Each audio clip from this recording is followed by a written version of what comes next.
In the 1960s, Australians consumed on average 2 kilograms of chicken per annum, and we now consume over 50 kilograms of chicken per annum. So, and that sounds pretty wild, but that's where it's at, and that industry was able to scale through a distributed production model, which utilised the very elements that we're deploying. So, I think that's the future for us.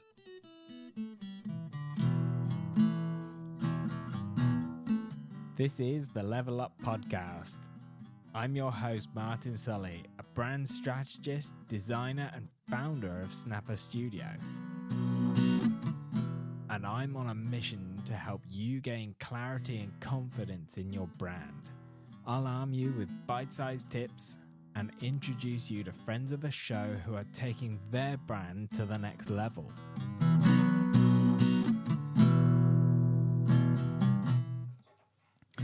Welcome back. I have with me today Mathew Goddard from Aquacultr. Matt believes that advances in tech, business models, and a focus on sustainability, he can create a more efficient and sustainable food system. He's got a deep philosophical belief in connecting people to their food and how this will underpin the future of food production and consumption. Welcome, mate. Yeah, thanks for having me on. Now, we don't know each other that well, but your passion and drive to create a sustainable food system, along with the kind of the health benefits that go with it, really connected to me. Yeah, nice. So I just wanted to, get you in for a good chat. No, thanks for having me on, and I've been listening to a few of your podcasts. Oh no, I don't know whether that's a good thing or not. I want to first just jump in and let you explain what Aquacultr does. Yeah, so the name of the company is not the most original name. We dropped a few letters off and sort of refer to us as Aquacultr, but yeah, it is the industry that we're in. Obviously, aquaculture industry, the process of farming seafood, the industry of farming seafood, essentially, and so Aquacultr Group, or as we're known, is we're looking to bring sustainable fish farming on land in what's called a recirculated aquaculture system. So, picture a poultry shed, like an indoor setup. Whole bunch of tanks and filtration systems that allow us to continually recirculate the water, and being able to place these on farms pretty much anywhere with access to water. So that's the mission, and part of what we believe is that current forms of seafood production and seafood farming are unsustainable, and I think we believe this the future is the future of seafood's on land, and it's in sustainable low footprint technologies. So I sort of, one of the insights that I had on was kicking this journey off was this sort of curious predicament we're in with seafood, where we farm pretty much everything we eat. We farm our beef, our lamb, chicken, turkey, our rice, our wheat, but we take our seafood. It's the only source of food on the planet, bar none, which we industrially harvest from the wild. Yeah. And it's odd because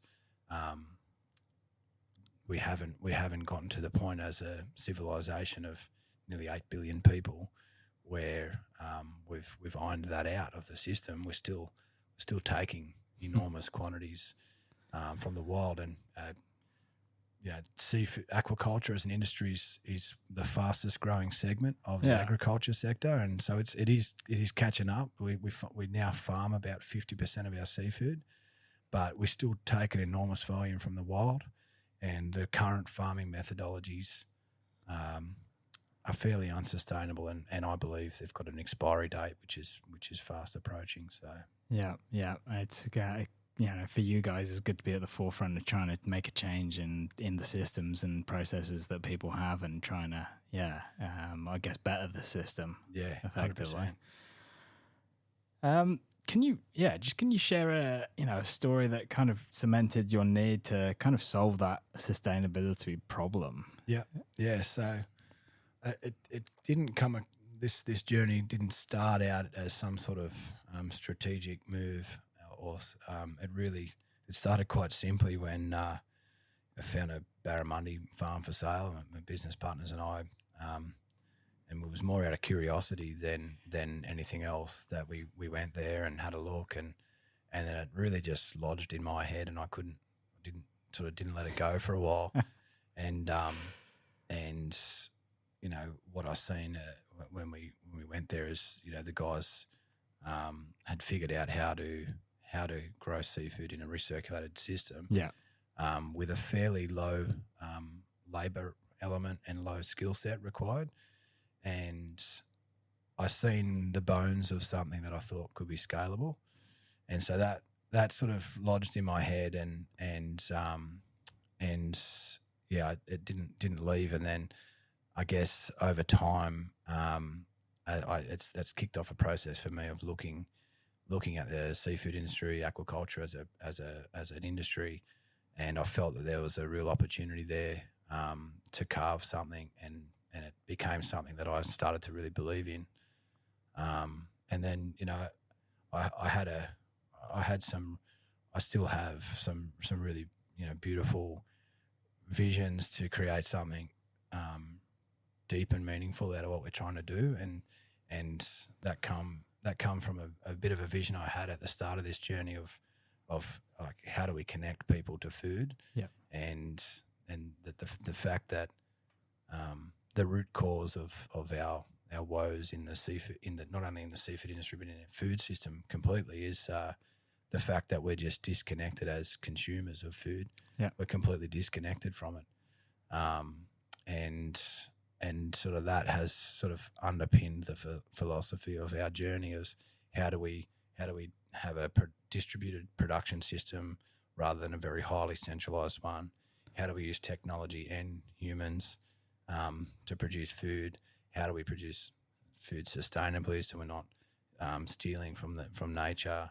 And it's sort of how do we produce a healthy product which has not got antibiotics and no fish vaccines and harsh chemicals. So because I mean, going back to the poultry and how that's farmed, that was going to be one of my ongoing questions. Was actually, you know, what's when you're looking at fish welfare, obviously at the end of the day we'd be eating them.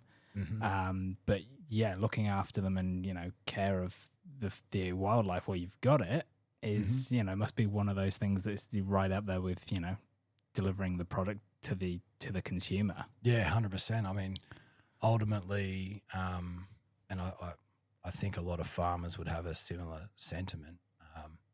Not that I think I would call myself a farmer at all, but you know, while we're growing the fish, it's their lives are essentially in our hands, and we've got a responsibility to raise the fish, you know, low stress and a healthy environment for them, which ultimately, you know, creates a good healthy protein product for us. So. Yeah, going into this bit as well, I've got a bit of a veg patch here, and it takes like a fair bit of work to keep on top of it. And I think, to produce anything that you can actually eat, so getting, you know, tomatoes, cucumbers, anything that you want to actually, you know, use. Do you think the time you dedicate to that and the lack of knowledge around growing your food has kind of directly disconnected people from, you know, how to do it and how to create food? I think there's probably so many drivers as to how and why as a society we are disconnected. And I mean, I when I grew up, we ate seafood quite a lot, but it was mostly almost exclusively what Dad caught. You know, he went deep sea fishing most weekends or every second weekend, and I now look at my family and we don't eat seafood a lot at home, like. And well, we're eating a lot more now, but you know, traditionally we haven't. And I think overall, like society is in a place now where we're all pretty busy. You know, the reason why it probably takes a lot of energy to grow some food in your backyard is because we don't have a lot left to do it because, you know, a lot of the households are, you know, two workers, both husband and wife are working. The kids have got things on and school and whatnot. So, you know, that's probably one of many things that have facilitated this disconnection. But I don't think the future has us all, you know, growing our own food on our quarter-acre block, or they're getting smaller and smaller anyway. Yeah, I was going to say, with the amount of pools and things being installed, it's it's hard to find a space. Yeah, that's not necessarily the future, but there is a future where I think consumers can connect with the farmer who does know what they're doing, and that is their occupation and their life's work is farming, and there doesn't need to be this enormous gap between those who produce our food and us when we're consuming it, and there's so many hands that the food can travel through. Yeah, and when you have a system that has that disconnection there, you then facilitate a whole food industry that, you know, where we're bringing food in from all over the world and we're exporting food all over the world, and, you know, when we're eating things out of season and no one knows where it comes from. Food's one of them things where there's very little transparency and traceability with it. It's even more so relevant in the seafood space, and you know, that's part of what we're trying to shift with bringing and with our systems. We have the potential of growing seafood close to consumers and being able to bridge that gap. Yeah, amazing. What are your sort of plans to try and reconnect consumers with that origin? Yeah, there's like there's the philosophical side that, you know, and the vision that we have, but then there's also, you know, commercial side, and you know, we have to make sure as a business the business has oxygen, which is, you know, the we're not around and we can't develop these systems and we can't scale it out if we have a business model that is purely based on a dream, not on reality. So you know, what we're doing is we're working closely with farmers who are within a particular radius of consumers, and those who have land and water assets available. We're working with those guys to be able to position our systems as an opportunity for them to diversify their income and bring in a fish production system. So that allows the production to start kicking off, and then we want to make sure that we've got provenance throughout all of our seafood. So when a consumer eats a fish that's been grown in one of our systems, they know exactly what farm it's come from, and they can connect through to who may have farmed it, and certainly the methods that it's been used, and where it's been processed. So I'll have a couple of questions leading up in a bit, but I might actually ask you about this now because it's actually something like that happened a while back, probably 4 or 5 years ago, where some sea cages full of kingfish exploded, or something went wrong, and they basically escaped. And people were just going around fishing, you know, for kingfish, thinking this is great. But like in reality, I guess there's that. You're looking at that. What happens to local seafood? Are they going to get eaten, aren't they? And there's going to be a change in what's around, and, you know, that wildlife. So when those things happen, I guess, I just wanted to get your thoughts on that. Obviously, you guys weren't involved in that. No. Well, as I said, aquaculture as an industry is a fairly fast-growing industry. It's growing at a rate of knots, and which is good. You know, the more fish we farm, the less we take from the environment, from the wild, essentially. Yeah. But there's pretty much 3 main forms of aquaculture. So there's sea cage aquaculture, which you just mentioned with the kingfish there, and you know, for anyone listening who's not familiar with that form of farming, it's essentially very large cages out in the ocean, essentially, but quite close to land. they need to be quite close to land. Otherwise, things like what happened with the kingfish. I'm assuming you're talking about the Port Stephens. Yeah, it was off the farm. coast. Yeah, that happened. So that's sea cage farming. It has a number of environmental challenges that's happening with that space, and you can see Tasmania's where a lot of the sea cage farming in Australia with the salmon industry is. And you've now got a situation where 70% of the island of the state of Tasmania is against that industry. So they have a very large social license issue down there, and some of it may be unfounded, but a lot of it, from what I understand, is that farming practice is fairly unsustainable.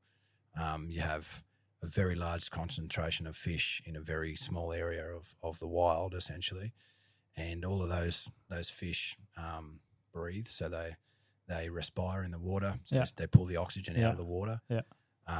They consume a lot of food, which has excess nutrient in it if it's not consumed. So there's a lot of food that goes in, and what doesn't get eaten goes through the cage onto the seafloor.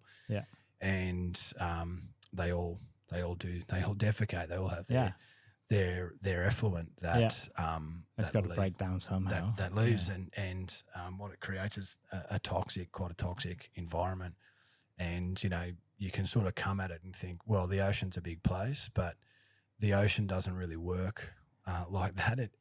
Ocean works in currents, and what happens is local currents pick up that effluent and concentrate it along coastlines, and you have quite a lot of there's a lot of devastating stories that come out of that form of farming. And you've got places like Norway at the moment, which is the world's biggest producer of salmon and the biggest sea cage farming nation, putting a environmental tax, 35% environmental tax on the industry, which is, from what I understand, challenging its viability.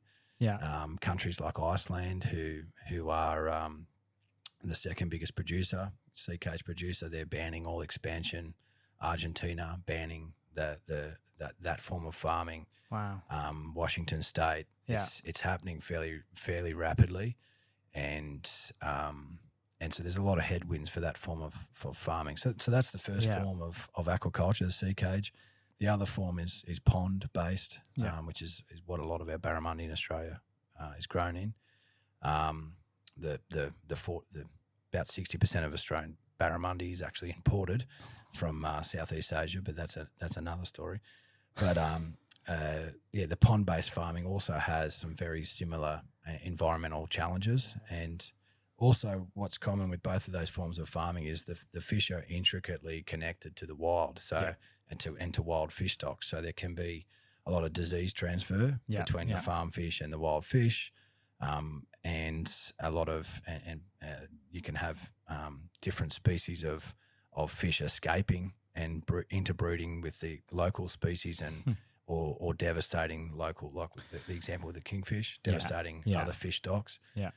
And that means you've got a lot of antibiotics that's required to be used because they're intricately in the environment. So so all of that farm fish, and many people probably wouldn't realise this when they're eating seafood that's been farmed, is that those fish have been treated with antibiotics over the course of their life. They've had they've had vaccinations, vaccines. They've had harsh chemicals that have been used in the farming of them to make sure that they can survive out in the wild in these very concentrated amounts. So they're the two main farms of methods of farming fish, and then the third is recirculated aquaculture, which is the technology that we're deploying, and it's still an emerging technology in many ways, and there's many who believe that is the future of seafood, and ultimately, what a recirculating system allows you to do is grow seafood with a very small water footprint, because you're continually recirculating the water.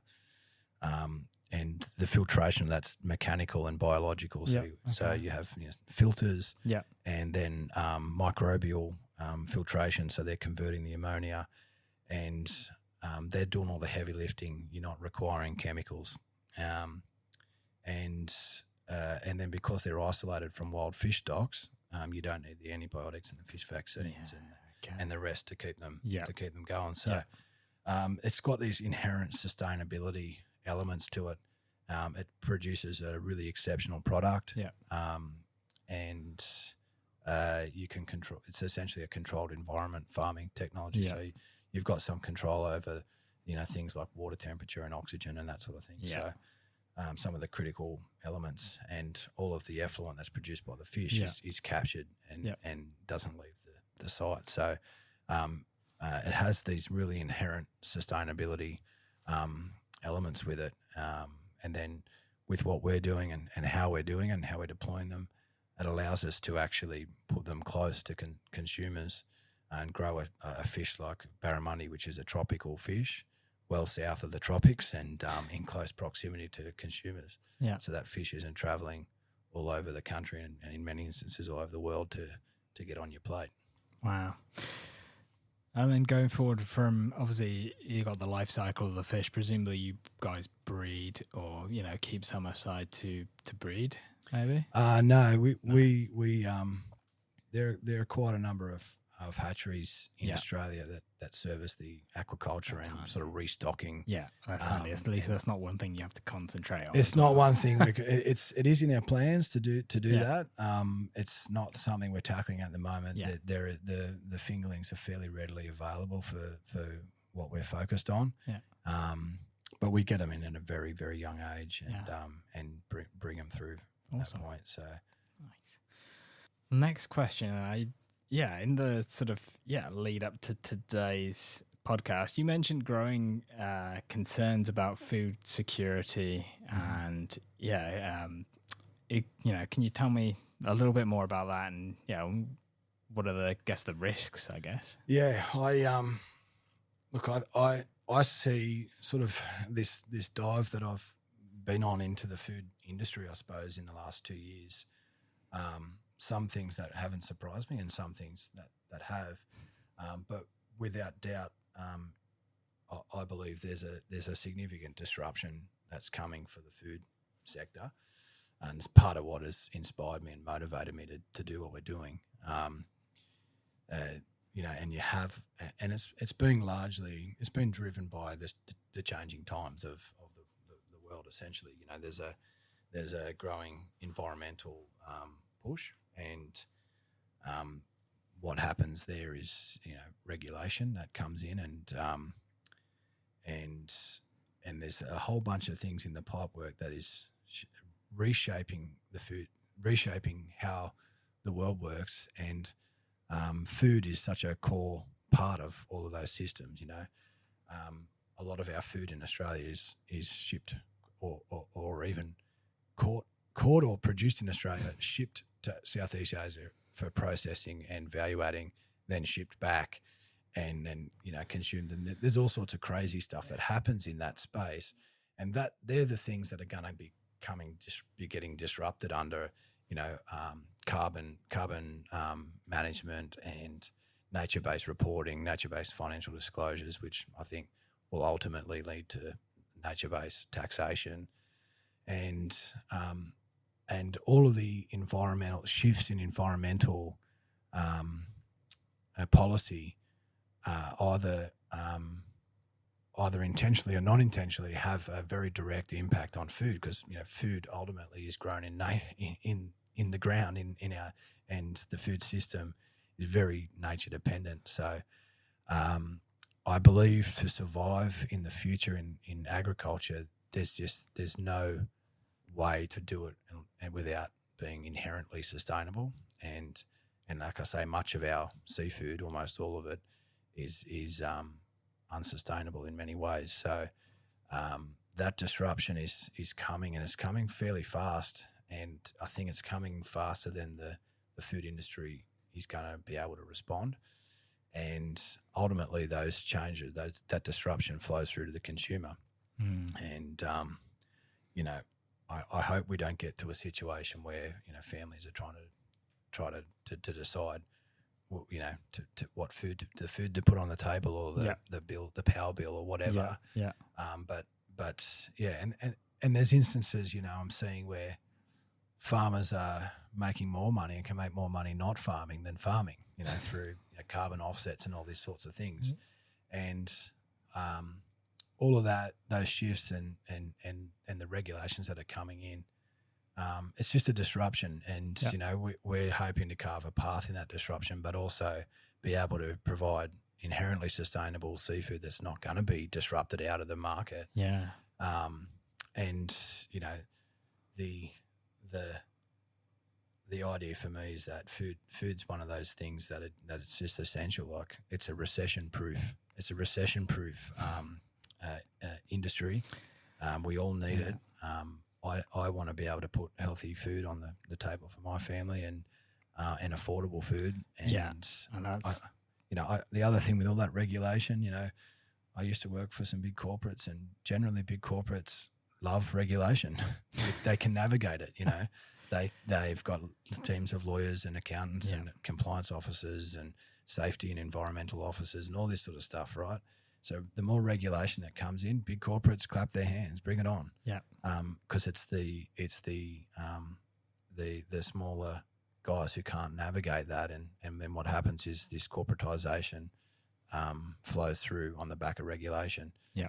And that's happening in the food industry now, and I think our systems will allow for, because of its just inherent sustainability, that production to stand in amongst the future state of environmental policy and stand pretty cleanly and without a lot of impact from these disruptions that are coming. So that's wild. Absolutely. Crazy. I'm sure I've read this somewhere. Like we unknowingly consume something like 1 gram of plastic every day. Or, are there any key stats that people will be shocked about, like from your industry, for instance?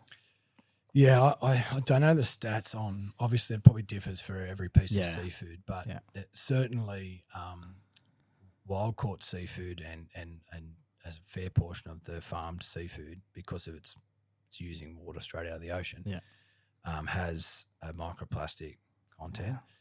I've heard all sorts of sort of crazy stuff about how much of it is in, and I'm not sure if you can really definitively say, fish has on average this amount, because there's so many factors. But certainly microplastics are making their way into the food system, and it's not just into the ocean; it's on land as well.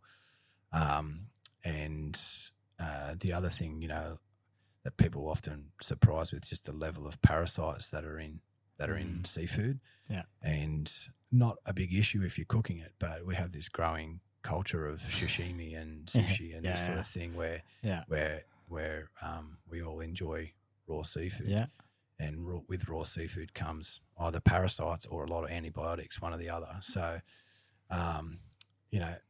I can, and I'm sort of leading you to the fact that our systems, we don't have that problem where we recirculate the water, and we're bringing in generally groundwater to top up what's lost. So we can produce a fish that is free from microplastics and parasites. So which is it's kind of where I was hoping you'd go as well. And that's incredible that you can do that. We're not going to get away from some of all the parasites and things, but if that's just inherently something that happens, the more that people find out about it and a bit educated around it, that's not a bad thing. 100%, and that comes back to that connection piece. If we don't know, we don't know. So absolutely. part of that connection is definitely educating ourselves on where our food's coming from and what's involved in its production. And so, are you looking at sort of along with obviously the production side of it? You're looking at being able to sort of educate people around sustainable seafood practice and around what they have been eating. And whilst not trying to scare them, like just giving them the knowledge, I guess. Yeah, I think so. I think we've got an exciting project that probably can't share too much on at the moment, but it's it could be it is possibly one of the best places to build a brand from in Australia, a food brand, and we're looking to make that a real showcase site for our systems, and has an enormous amount of visitation and a really high profile, and I think that could be a real home for us to not only build our brand out of, but also have a real education piece in there. And we've actually got a relationship with a training organisation who we're helping to develop the Cert 3 in aquaculture, and we're feeling that this site will also be a really great spot to deliver, a Cert 3 in aquaculture that includes recirculated systems, and then a wider, these wider education around seafood, how it's done, and the impacts of sort of some of the wild harvest, and how it can be done really cleanly, really healthily, and sustainably, and be able to tour people through the system and that. So that's in the works. But that's awesome. That's education is definitely a big part of that site. Top secret. We'll chat about it afterwards. Certainly, if you're helping us with our branding over the next little bit, sounds good. It could supercharge us. Yeah, I was going to say, are there any partnerships underway that you you're going to look to get that education out there, or is that the top secret thing that you? Well, that's sort of where we're a startup and fairly lean team, and we're focused on building out the business. But I think for us, it's always about what do we need to do, and that's building a brand, and doing that education piece is one of them. Yeah, and I think that's where that site, unnamed project, is where we're going to be focusing our energies for that. Yeah, and really trying to shift the narrative around wild caught versus farmed fish too. And I'll freely admit that I was one of those ones once upon a time that I'll only eat wild caught seafood, because I'd heard of the tuna industry and the salmon industry, and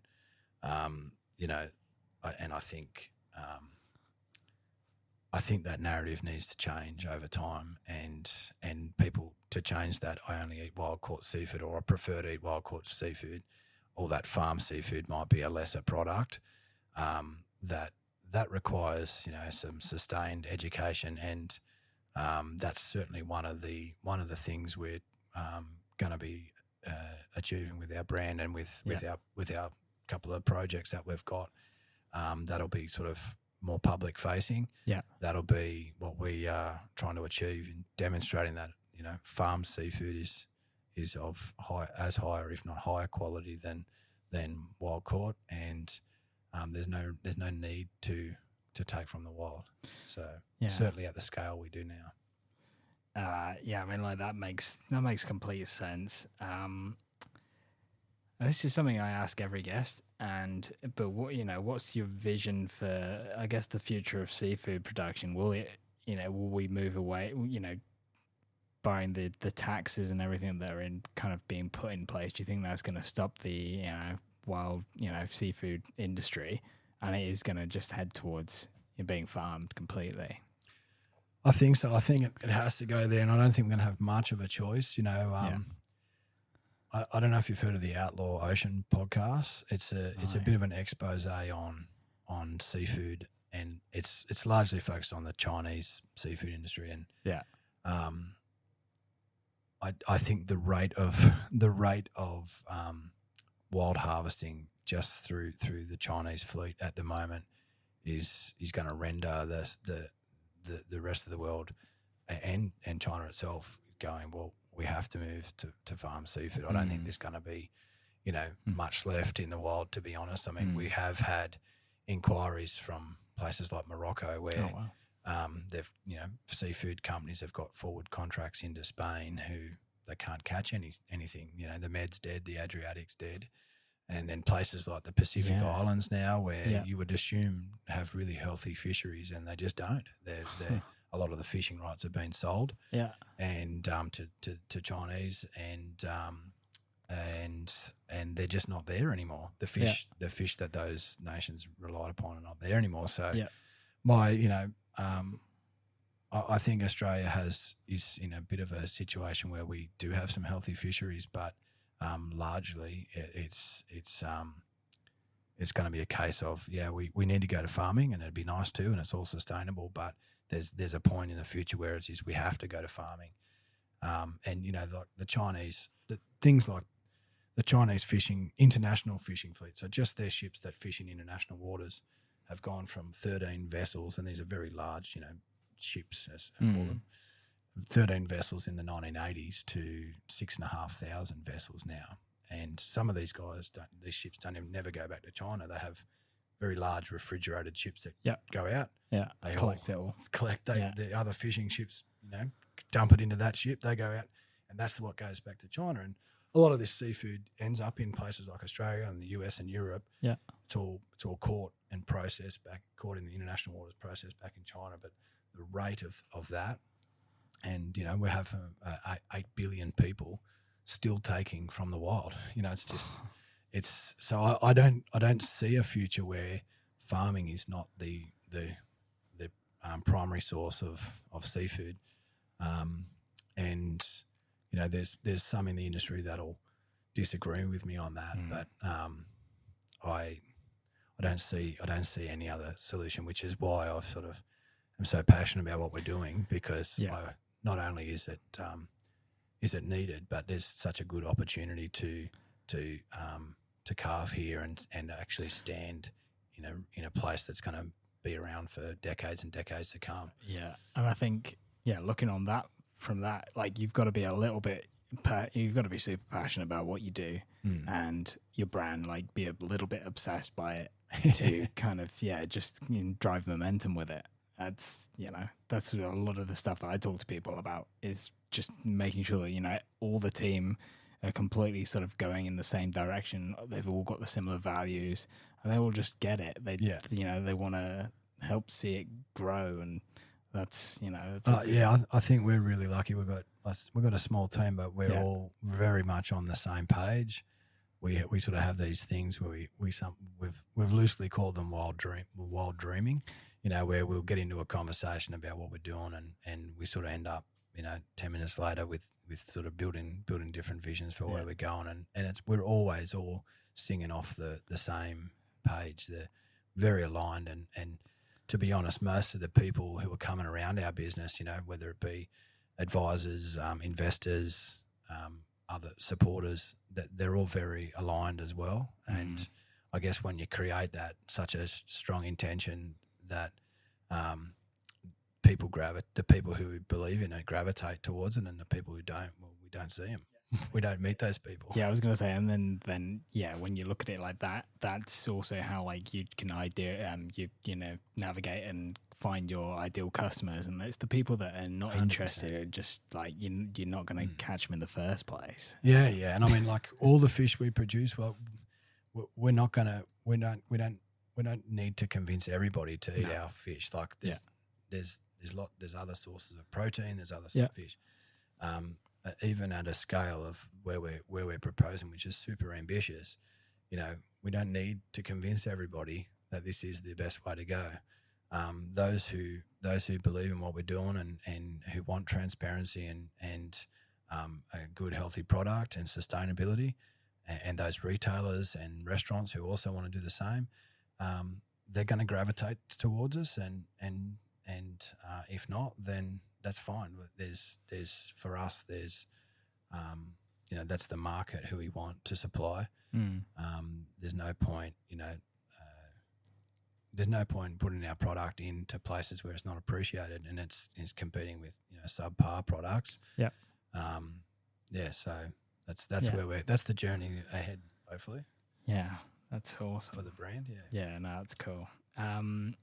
Yeah, I guess what sort of challenges have you faced, and what have you learned from those challenges? Oh, where do we? What you want? How long you got? I think really. I mean, I feel very supported, to be honest, in the business. We've got some great people in the team, great people around us. There's people in my life who I can lean upon as well. Some great investors that believe in me and in our team and in doing this.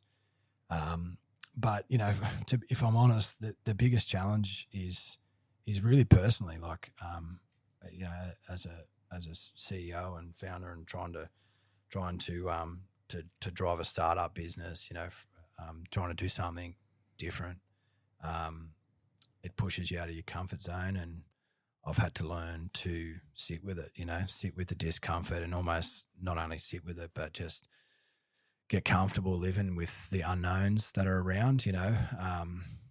We're not in a mature business where we can map out the next, a strategy for the next 3 years, and we can hit these targets, and it's just about, okay, we need to employ another sales business development person to hit that.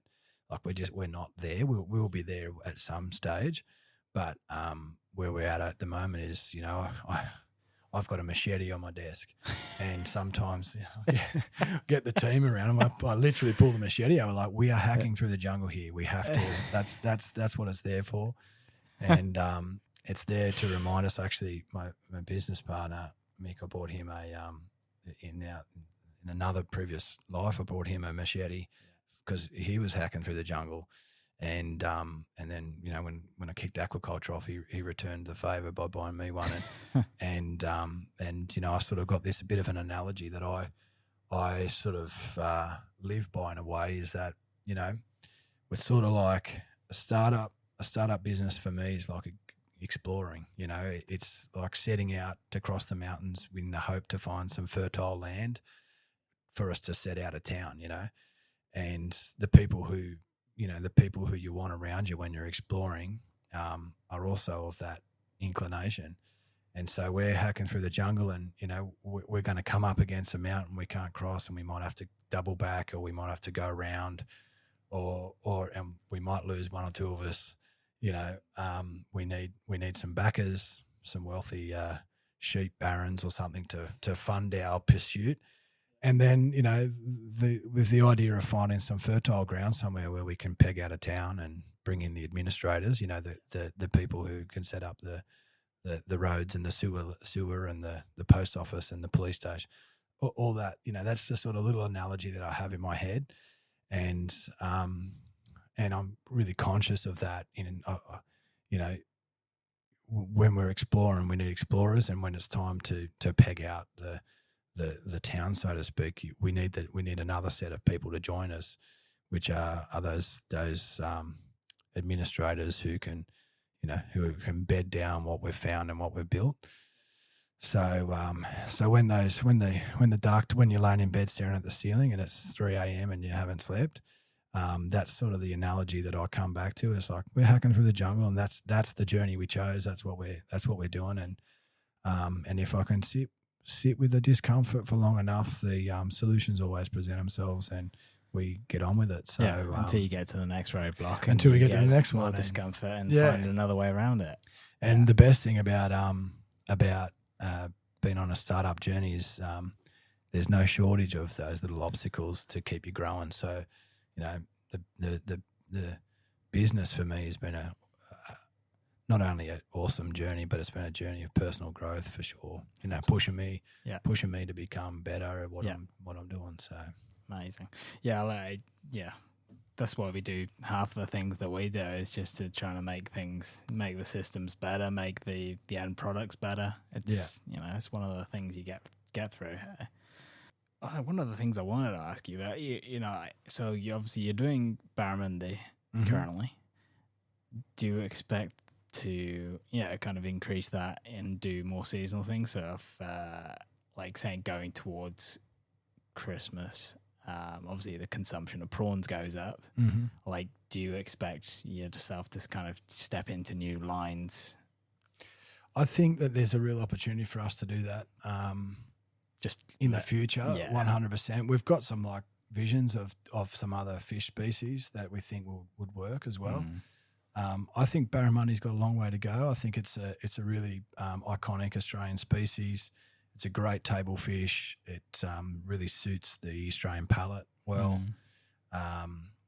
It works well in aquaculture, and I think the story of barramundi hasn't. I think the surface has only just been scratched on it, really. Yeah. And you can find it now. Most like a lot of pubs or restaurants serve barramundi, and it's sort of growing in popularity. But when we're eating it at home on a regular basis, that's where I'd like to get it to, and that's I think that journey is available to us, because I think the story hasn't been captured yet, and there's a long way for it to run. But ultimately, in the RAS systems, what we're deploying are a life support system for fish. Yeah. So, and you can grow prawns in them, although commercially, I think that might not be there yet. But you can grow other species, and you can keep fish alive in a system and grow them. Yeah. Then happy days. It just then comes back to how does the commercial stack up? Yeah. And there are other companies globally who are looking at salmon in those farms, and unfortunately, I feel they're going about it in a we're going about it in a different way that they are. I'm going in a way that I believe will work, and those guys are looking at very large centralized plants, US $500 million facilities, and what has been built has had enormous cost blowouts, and sort of the bit of the vertical farming story. It's early days for scaling this technology, these types of technologies. There's sort of different ways of doing it. I believe that the future is in smaller scale farms, distributed, and utilising farmers who understand intensive farming and utilising their land and water assets. And I think that's how we'll scale, and that's how we'll achieve our success. And that business model, it's largely how the poultry industry scaled. And an interesting insight on that is, in the 1960s, Australians consumed on average 2 kilograms of chicken per annum, and we now consume over 50 kilograms of chicken per annum. So, and that sounds pretty wild, but that's where it's at, and that industry was able to scale through a distributed production model, which utilised the very elements that we're deploying. So. I think that's the future for us. Certainly, our systems are designed for that. They're modular. They're able to be deployed in that way. And we're hoping to emulate some of the success of poultry, the poultry industry scale, which ultimately has brought the price of chicken now right down, right? Because the scale has facilitated that. And if you look at barramundi now, it's, if you go look in Woolworths, it's $54 a kilo. Chicken's $9. So if we're going to feed the amount of people we want to feed, and we want to do sustainable, clean, and healthy protein, there's a journey that another industry has already done, that we can emulate and cherry pick what works and what doesn't, and we can bring that into our space and our world, and hopefully not only increase the scale and really be able to produce a lot of quality fish, but bring the price down, so that it does become a real table favourite for families. So, and I think that's where barramundi can land. Yeah, and I think cherry picking the best bits. I always used to say it about the UK, and how people from other countries that cherry pick the best things that people in the UK invented, bridges, trains, all those sorts of things. The other countries just took it out later on and made it better. And why wouldn't you? Honestly, that is that's what innovation is. It's very rare that anyone has an isolated individual idea. It's always building upon collective knowledge, and that's exactly what we're doing with our systems. It's building upon what others who've walked before us have done and learned, and everything from not only the technology but also the business model, which is what's really going to make or break us. So, I think that's, and I have no there's no ego in trying to come up with something that no one else has done before. It's like, no, our end goal is to produce high quality fish sustainably and have it on the table. So how best to do that? Well, let's get after that, not having any sort of grandeur around coming up with our own sort of things that we can put our stamp on. So certainly innovation's got to be part of it. The reason why this form of fish farming is not widely deployed is because it requires innovation, and so that's where we're at as a team, is we're pushing the boundaries there and trying to find the improvements that will make this work and scale. So I guess the last things to kind of mention. What are you looking to? So what sort of impact are you hoping to leave on people? Like personally or with the business? Yeah, either. I'm open to all conversations. Mate, to be honest, personally, I think the richness of life is found in the relationships that you have. That's where all the joy comes from in life. It comes from the people around you, your family, the relationships you have with your family, your friends, those that you interact with, whether it be once or twice or whether it be regularly. That's where the richness of life is for me, and that's what I want to foster. I really enjoy being around people. I love building good connections with people, and I guess if I was to fast forward to the deathbed, so to speak, and I'm sitting back looking at life, I want to be able to choose when I die. I want to be able to decide, yes, my time's up, it's good to go, and I've done what I needed to do, and not only I've done what I wanted to do, and I have all these beautiful relationships, and that's what I'm going to cherish, and that's what's going to make me sort of kick the bucket, so to speak, at when I want to. Not how much money I made or how much what cars or house or whatever, any of those material things, they're not going to matter. So for me, if I was to want to leave an impact, it's around having good relationships with people and being true and honest and real with people. So personally, that's it. And with the business, for me, the business is driving me to become a better person. But I really believe that I'm also being driven from a higher power to bring in something new that's gonna feed people and in a more sustainable way and bring healthy food to people. So that the impact for the business is really around that. It's been able to produce exceptional seafood without destroying the environment and be able to put that on people's plates at an affordable price. So it's that impact you have on like your family and extended families and everyone around. And when this when the crunch comes in food, we want to be able to supply food to people who are who need it. So not as a charitable thing, but as, hey, we're part of this industry and we can produce food even in this new world of regulation and environmental management. And I'm originally an environmental scientist, so I'm a passionate lover of Mother Earth. So I'm definitely I'm coming from a place of wanting to do what's best for the environment, but I also believe we're humans, a part of the environment, and we need to do what's right for us as well in terms of being able to feed us all. I really don't have this.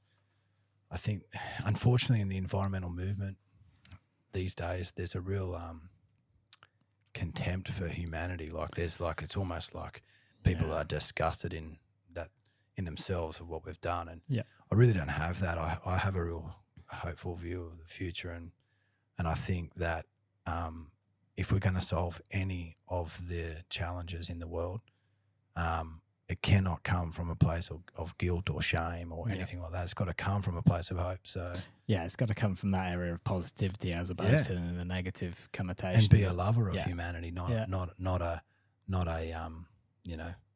someone who's disgusted in humanity. So I know that's quite deep and philosophical, but I love that. It connects to me. So awesome.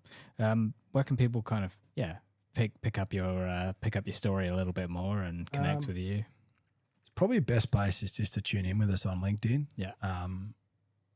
That's probably the go. I'm fairly responsive on LinkedIn, and I think it's a great platform to communicate. That's probably the best place to reach us. You can always jump on our website as well. But I'm always happy to connect in, and people are welcome to come and find out what we're doing at any point in time. Love meeting new people, and certainly people who are aligned with where we're going. So great. Awesome. Cheers, mate. Thanks very much for having us and allowing us to share our story. Thanks for coming on. Cheers. Catch you on the next episode, everyone.